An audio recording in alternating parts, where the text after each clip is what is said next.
All right, well, good evening, everyone, and welcome back to Night Skies of Fort Collins. If this is your first time joining us here for Night Skies, my name is Ben Gondres, and I am the Dome Theater Manager at the Fort Collins Museum of Discovery. And it's my pleasure to be able to bring this program to you in your own homes, whether you're on Earth, as Leslie is, or in Windsor, like Melissa. I thank you for joining us here for this program. In tonight's program, I'm going to be using a virtual planetarium software called Stellarium to show you a little bit about what you can find in the night skies above Fort Collins this week.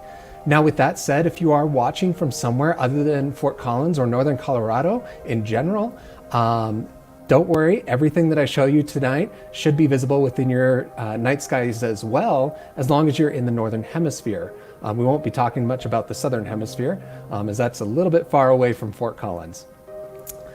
All right, and I mentioned Stellarium, but if you would like to check out Stellarium for yourself, it's actually a free and open source piece of software, which is really amazing. You can go to stellarium.org and download it for yourself. There's also a web version on their website that you can use to explore the night skies for yourself. So as you'll see throughout the program tonight, it's extremely useful. This Stellarium is extremely useful to be able to look at the night sky in a virtual setting, to see what you can find in the night sky, and then use that knowledge to go out and do actual stargazing with the real sky. And stargazing itself is such a fun activity. I highly suggest you do it if you haven't done it, or if you've just gone out a little bit. I actually just got the chance to go camping this past weekend, and it was so amazing to be able to recognize stars and patterns and constellations. And I even saw a meteor, a shooting star, which was super duper cool. So I highly suggest getting out there and checking out the night skies, as they contain a lot of amazing things. This is a live program, so I apologize in advance if we run into any technical issues. Hopefully that doesn't happen, fingers crossed. But with that said, you can ask me questions or leave comments at any time during the show, and I will see those come up and try to answer them as we go. If I don't see them right away, I will have some time at the end that I'll go back and look and see if I missed any questions. So if you're on Facebook or YouTube, feel free to leave those questions down below in the comments. And I also wanted to mention that if you are enjoying tonight's program at any point, I do invite you to consider making a small donation to the museum. The museum is a nonprofit organization, and just like many nonprofits, especially in this time, we depend on you guys, our supporters and our generous viewers, to help us continue to bring these programs to you in this time. And you can do that if you're on Facebook by clicking the little donate button down below, or if you're on YouTube, you can go to fcmod.org/donate to learn how to donate directly to the museum through our website. All right, well, let's go ahead and get started. So here is Stellarium, and we're looking at the sky facing west. You can see the little W right down here, facing west right now, actually. And so you can see the sun is getting pretty close to getting ready to set here just north of west. And let's go ahead and move time forward so that we can see that happen in real time here, or in sped up time, excuse me. Now, as we enter September, we're getting closer and closer to what is known as the autumnal equinox, which happens each year on or around September 21st. And this year it is on September 21st. But what is the equinox, and why do we have seasons on Earth? Well, as the Earth makes its way around the sun once every 365 days, it's actually tilted on its axis like a top wobbling at 23.4 degrees. And it's this slight tilt that causes summer and winter as the northern and southern hemispheres of the Earth tilt towards the sun. On the equinoxes, though, the Earth's equator is actually pointed towards the sun, and so the northern and southern hemisphere actually get equal amounts of daylight. And this means that we get 12 hours of daylight and 12 hours of darkness on this day, on September 21st, which is pretty cool. And here's a beautiful image taken from the same location on dates throughout the year showing how the sun's position changes along the horizon throughout the year. So there, I think it's the fourth image down is the spring equinox. And you can see farther down, I think it's the third image up from the bottom is the autumn equinox. And those images look very, very similar. And that's because the sun is positioned in the same spot over the horizon. Excellent. Good to see you, Kim. And so as we get closer to the autumn equinox on September 21st, you'll notice that the sun is going to set directly over that western horizon. So another event associated with this equinox is usually what is known as the harvest moon. So let's go ahead and rotate our view here around so that we're viewing the eastern sky. And hopefully you see a bright object right above the east-southeast horizon, right here. And this is, of course, the full moon. Now, traditionally, the harvest moon is assigned to the full moon that falls closest to the autumnal equinox in September. But this September's full moon actually occurs tonight, September 2nd.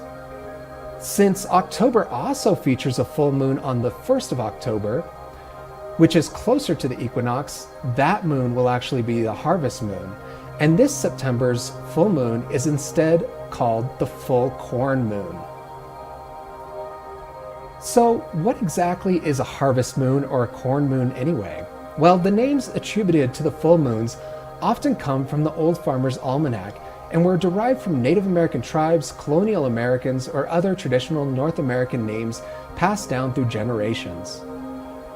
The early Native Americans did not record time using a calendar like we use today, but instead kept track of time by observing the seasons and the lunar months, as the moon goes through its phase once every 28 days. So it's a very regular thing that we can count on happening each month. However, a full moon name used by one tribe might differ from used by another tribe for the same time period, or be the same but represent a different time period. The name itself was often a description relating to a particular activity or event that usually occurred during that time in their location. So the September full corn moon is named that because it traditionally corresponded to the time of harvesting corn in what is now the northeastern United States. It was also sometimes called the barley moon, as this is the time to harvest and thresh ripened barley. So if you get out tonight, and hopefully we have clear skies, I believe we will, but make sure you check out this full moon and maybe try to snap a picture of it. See if you can get a good photo of it. And if you do, feel free to send it over to the Dome's or the museum's Facebook page. We'd love to see it. But as you can see tonight, the full face of the moon will be lit up. All right, let's zoom back out here.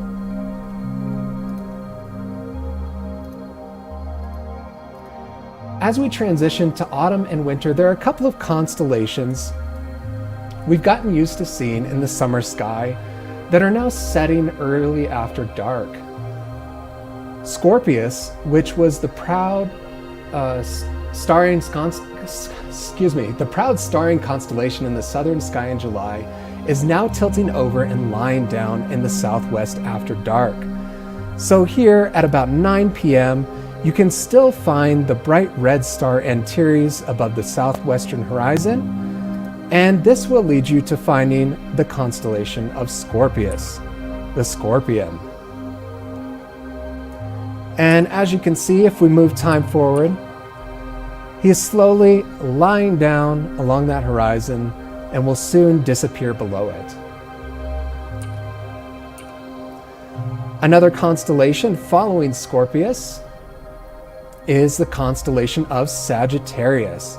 And you can find Sagittarius almost directly in the south right after sunset, and you can locate it by finding the teapot shape in the constellations. So you can imagine these stars here forming a teapot, so you can see kind of the spout, and back here is the handle, and here is the full constellation of Scorpius. which of course is the centaur.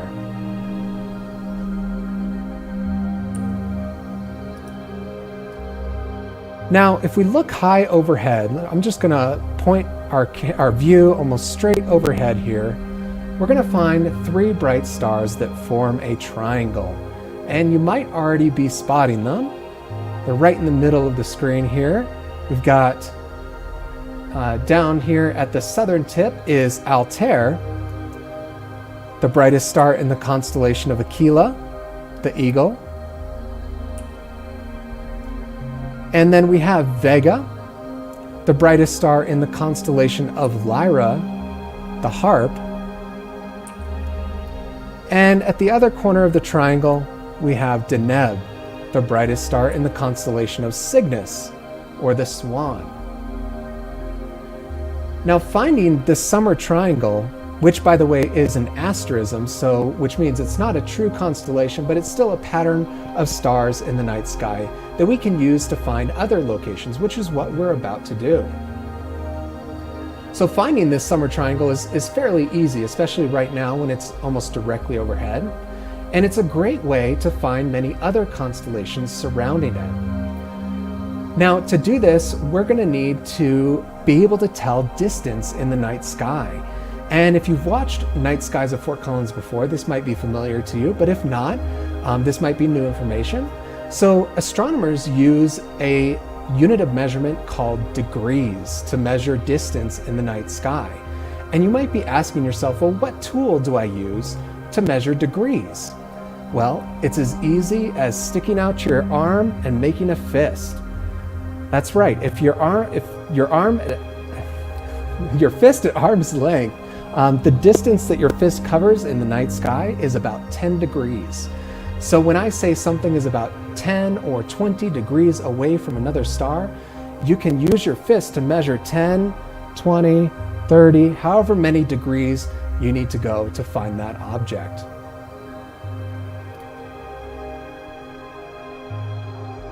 So the first constellation that we're going to find off of the summer triangle is actually north of the summer triangle. So I'm going to rotate our view a little bit, but remember that Altair is the southern tip of the triangle. So this direction is south, this direction is north. And to find this first constellation, we need to draw a line between Altair and Vega. And we're going to go about 15 degrees until we reach a small trapezoid of stars located right here. So again, we're following Altair and Vega about 15 degrees, and we're going to hit the head of Draco, the dragon. Now, Draco is a long, winding constellation.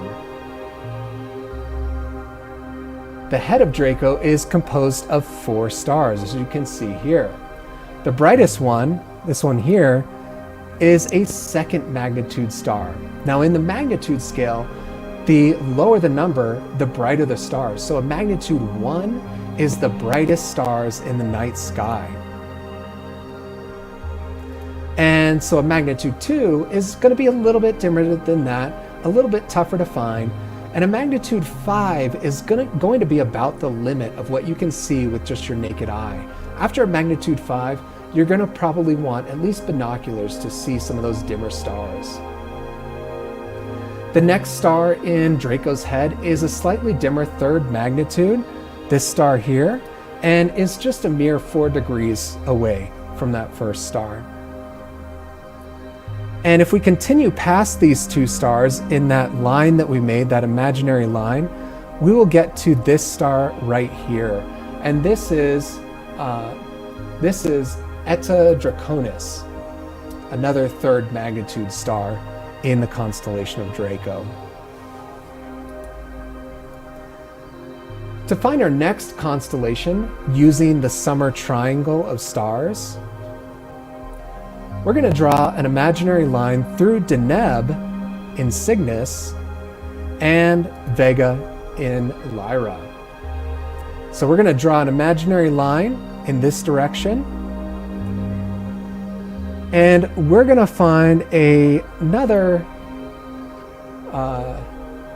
we're going to draw a line and curve just a little bit north towards Draco to find the strong man, Hercules. And Hercules is a fairly dim constellation. It doesn't have a lot of really bright stars, so it can be difficult to find, especially if there's light pollution blocking your view. But an easy way to locate Hercules is simply by locating this trapezoid of stars here, and you should be able to identify him. And again, following Deneb and Vega and curving just a little bit north, you'll find that trapezoid. To find our next constellation, we're going to use Deneb, and we're going to follow what is sometimes known as the Northern Cross in Cygnus. So if you just imagine this kind of section in Cygnus, you can kind of see a cross shape there. This is called the Northern Cross. In the Southern Hemisphere, there is a Southern Cross as well in the night sky. But if we follow that Northern Cross, we're going to go a long way, almost half the sky, about 70 degrees to the south. And we're going to find a star that we already found earlier in the show, but we're going to find Antares. And this, of course, will easily point out Scorpius, as I mentioned before. But if we go back up just a little ways, we'll find another constellation, which is known as Ophiuchus. Now, Ophiuchus is a very large constellation, as you can see here. And while it's not quite as large as Hercules in total area, the brighter second and third magnitude stars composing this constellation can make it appear larger than the strong man above him. Now, our next target is actually sometimes considered part of Ophiuchus, but it's actually a very interesting constellation because it's the only constellation that is split into two parts in the night sky, and it's bisected or cut in half by Ophiuchus, and you can see it in the artwork of Ophiuchus here. But once you can find Ophiuchus, you can locate the two parts of Serpens, which are located here and here.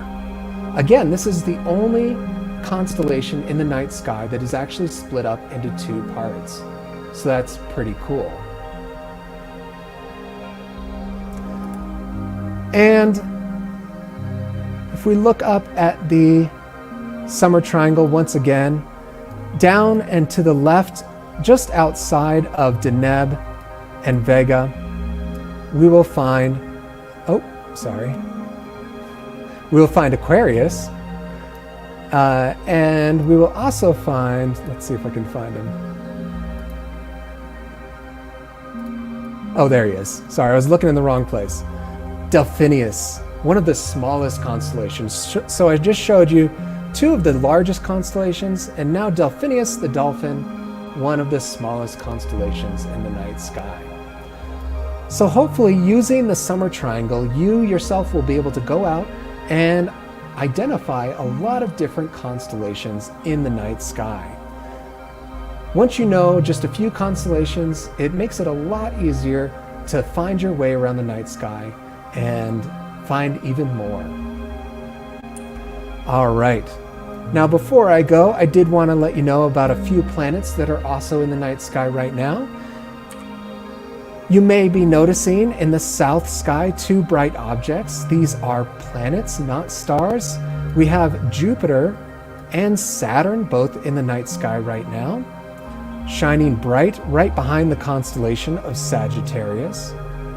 And if we turn to the east and move time forward here a little bit more, again, we can see the moon rising, and trailing right behind it is this bright red spot. And this bright red spot is, of course, the planet Mars. And you can find Mars trailing the moon all this week as it gets closer, as the two get closer and closer to each other. And in fact, on Saturday, on the 5th, we'll actually witness a conjunction of the Moon and Mars, which simply means that the Moon and Mars are going to be in about the same place in the night sky.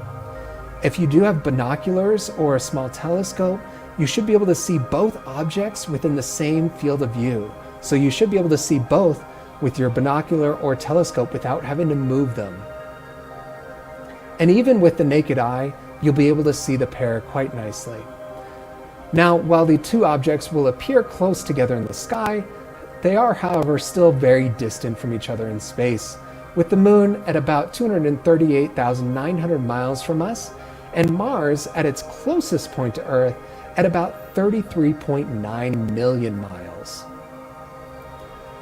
And if we continue to move time forward, and if you're able to either stay up late or get up really early in the morning, we're going to go to about 3 a.m. here, and we'll see the fourth planet visible in our night skies right now. And here it is, rising over the east-northeast, the bright planet Venus. And also notice that all of the planets that we see, so there's Venus and Mars and the Moon and Jupiter and Saturn set here, but they all lie along an imaginary line called the ecliptic. And the ecliptic is simply the apparent path of the sun through the sky. And the reason why all of the planets fall along that ecliptic is because the plane of our solar system is fairly flat, and we all exist in a sort of flat plane. So that means that all of those planets are going to lie along that line. So if you're ever looking up and are wondering if you see a planet or just a bright star, if I zoom out here, you can kind of get a better sense for this. And if you're not looking towards the south, so if you're looking towards the north, if you're looking towards the south, then that is where the planets lie, kind of along that imaginary line. All right, well, that brings me to the end of the show for tonight. Once again, thank you for joining me here tonight. If you enjoyed tonight's program, please do consider making a donation. If you're on Facebook Live, you can just click on the little donate button down below, or visit our website at fcmod.org. And I will stick around for just a minute or so to answer any other questions that you might have. If you do have questions, please feel free to leave those in the comments below. And if not, I hope you all have a great evening and continue to look up at the night sky. And be sure to join us here on Facebook Live and YouTube Live for lots of other programs and things that we're doing to keep you guys educated and informed. Awesome. So let's see. Looks like I've got a couple of comments. Oh, thank you, Colette, and thank you, Kimberly. I appreciate the nice words. Looks like my mom is watching. Hi, Mom.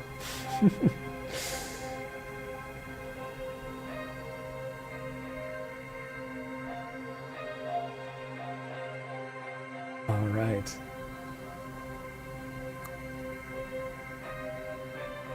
Well, once again, if no one has any questions, I hope you all have a great evening. And we'll see you again next week, next Wednesday, for another Night Skies of Fort Collins, as well as lots of other programs. And I should mention that these videos do stay up on our Facebook and YouTube page. So if you do have questions or want to rewatch them at all down the line, feel free to do that. And if you do have questions, leave a comment on those videos. And I will try to answer them when I see them. 2 weeks ago at 4 a.m. I saw the full moon and a planet. What was the planet?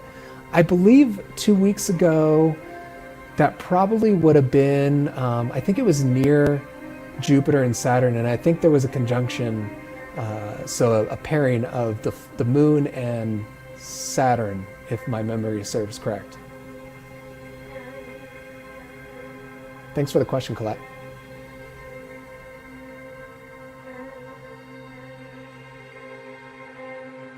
Awesome. Well, I don't see any other questions coming in, so I'm going to go ahead and sign off for tonight. But once again, keep looking up, everyone. We'll see you next time.